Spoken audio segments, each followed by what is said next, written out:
Hi, my name is Reagan Rowland, and I am on my biggest regret. My biggest regret is getting married without being fully spiritual about it. Africa is a place where a lot of us decide to do things the way we want to do it. But spirituality is a great part of our lives. It has been from the times of our ancestors. Christianity, although brought to us by the British, has turned out to be also a critical part of our lives in Africa. I got married at a very early age. However, I did it on the wing of love, good times, fun, and not necessarily on God's terms. Perhaps if I had been spiritual enough, if I had prayed enough, I would have seen many of the signs that became very clear after we got married. We were in love. We were deeply in love. We lived the life. We drank. We smoked. We had fun. And it was good. It was the best time of my life until she took him. Now, there is a clear distinction between taking in and getting married. For some of us who have conscience, we see no line because we see it as a responsibility.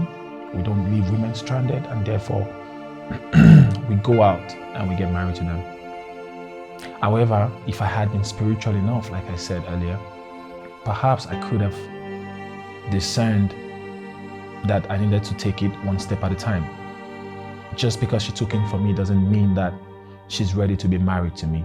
The major point I want to draw out of this conversation is the fact that not only women face abuse in marriage. We're very big on discussing about women's rights, women facing abuses in marriage, stand for women's rights, say no to women abuse. But are you aware that men also face abuse in marriage? I was a victim. Abuse in marriage is not just about words. Women can abuse the words. I believe men can stand those words. Some men, anyway. But physical violence is also real in marriage. It's not reported. It's not talked about, but it is there, and it happens to men. Some men have escaped it. Others were not so fortunate. Some have gone down in depression. Some have even taken their own lives. Women abusing men is real.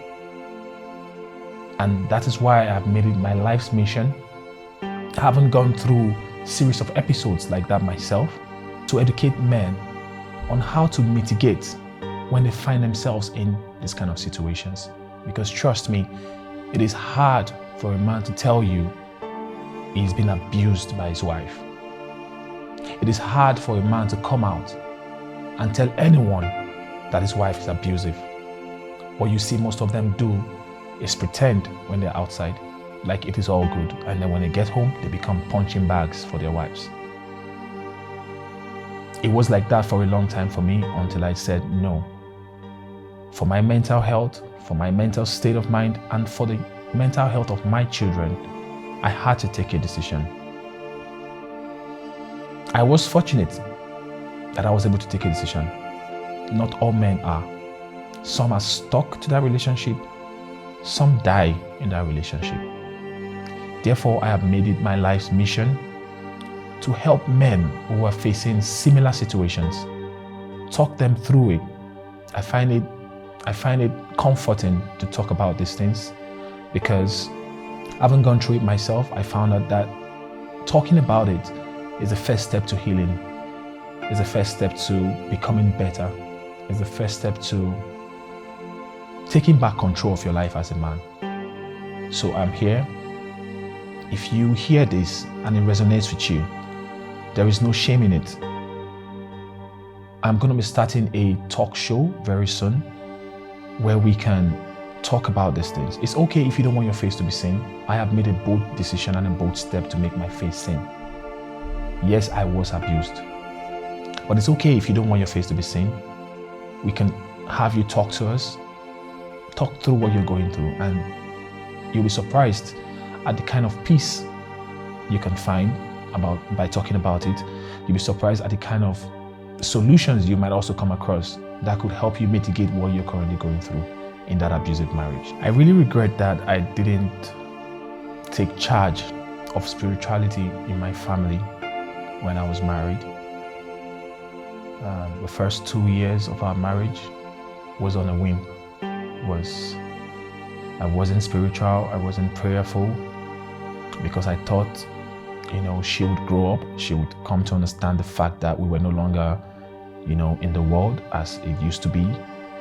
I thought she would understand the fact that as parents, we would be doing things differently, planning differently, and I just let it linger. I thought reporting her to her folks, would make things better. It didn't.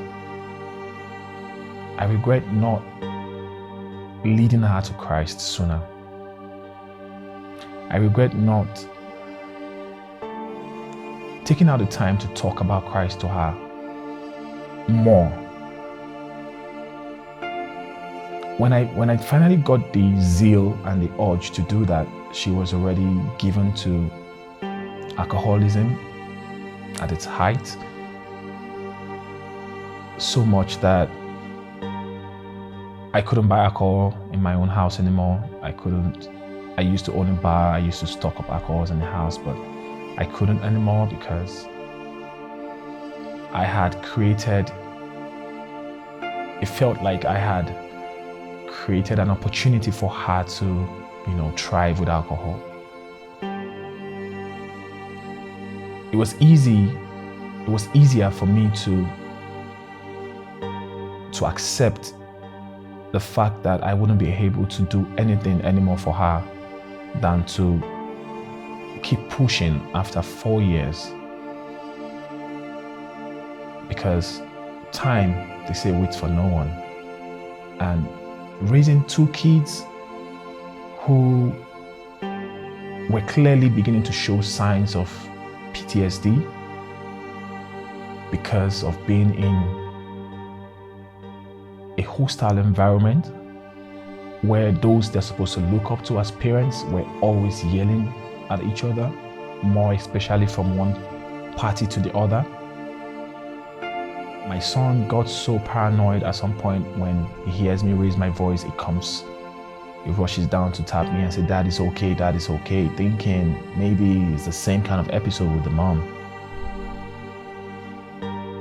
I really regret not being able to have walked her in the path of Christ sooner than I did. Because when I eventually did, she resisted it. She resisted it so much, and there was nothing I could do about it. I also regret not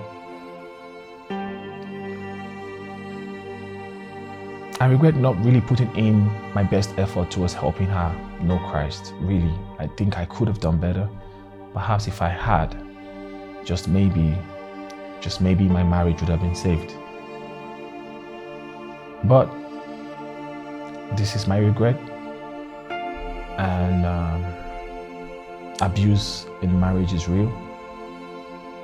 No one deserves to be abused. Not a man, not the woman, no one.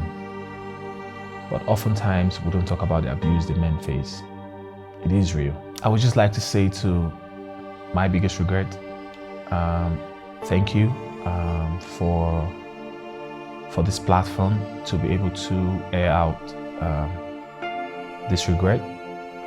It's lingered in my heart for years. I've only been able to share with close confidence. This is the first time I'm coming out to really be able to talk about this.